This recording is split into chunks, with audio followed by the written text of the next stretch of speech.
Okay, for fun, let's say I'm looking at this and I want to buy. Let's say I'm going to take a little bit of risk on this. I'm got my long uptrend line, but I'm going to buy on this day here. And we're going to do it as a paper trade, so we're all having fun anyway. So that's good. There won't be any money at risk. But let's say we're doing this long trend line, gap down. We're going to put a buy order in here, but and maybe we'll let it ride a little bit, or maybe we'll have it set to sell pretty quickly.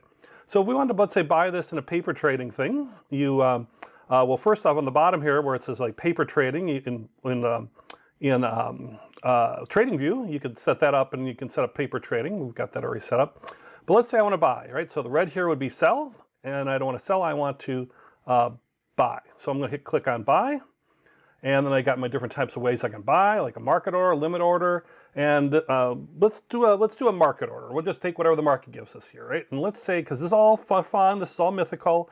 Let's say I want to do 100. I want to do 100 of this at 160. Let's see, what is that? We'll see what it ends up being. But right now we're looking about 163.59.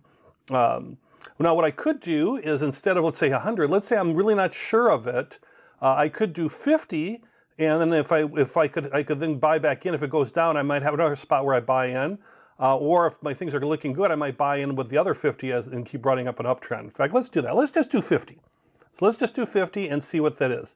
Now take profit and stop loss. Take profit, I can basically click that and I can set a price. As far as, you know, if I wanted to have, let's say, an upper level target, maybe I say up here I want to take profit at 173 or something. But let's say I'm looking at this long term and I want to let that ride up, so I might not put a take profit target in there. By the way, the price, usually I would input the price as far as what I want to buy or sell at. Pips is basically just the distance away from the current range. So I'm not sure anybody really does pips. Some people do, but I like to put in the price.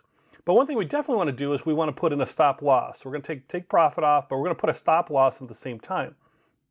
So let's say right now we're at 163, 58 something. It's defaulting to this, but that's way too low. So let's say I'm looking at my chart and I say, well, I want a stop loss. You could do something like 2% below the current trading price, like the kind of the way of the turtle way, as far as different things you'd learn in the stop loss lesson. Or maybe I want to look at the last significant low, which would be either right here, last time we hit that trend line as far as the significant low, or maybe because I'm looking at long term, maybe I want to go right here, right? Maybe that's what I want to do. I want to go as far as right in this trend line here, and at this price, which is what is that, about 157.11. So let's say, whoops, what did I do here? Oh, I'm moving my thing around. Sorry about that. So let's say I want to sell.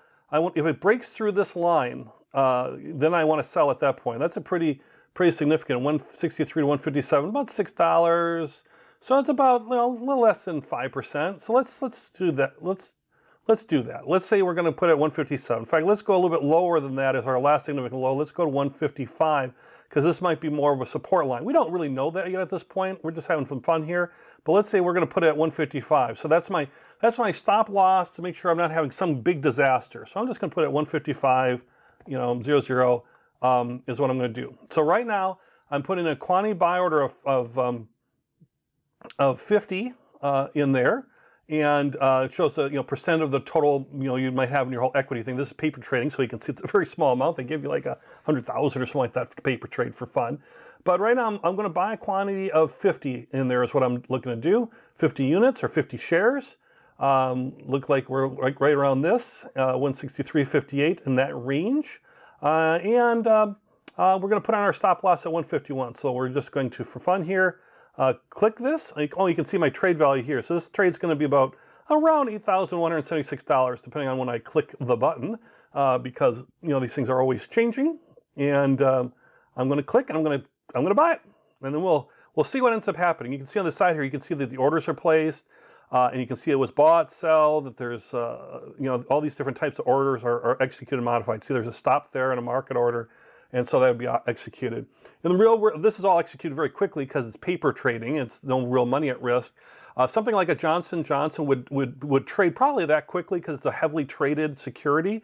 If you're looking at, like, say, a penny stock or something that's not traded as frequently, that may take longer to execute. Or if I put in a quantity of, let's say, 1 million, that's going to take a while and maybe fill through multiple orders. So take a look at the order section as around that. But right now we've got our order in, and we'll see how that does. We'll go under paper trading here, and you can see about Johnson & Johnson, the New York Stock Exchange. I have a buy there. This was the average price, was 163.52 is the average I got. I got a stop loss at 155, and last price 163. So no profit yet, or there would have been a little cost to maybe putting the order in. So no profit yet, but we're still early, right? So very early, especially since we're considering this to be a long trade.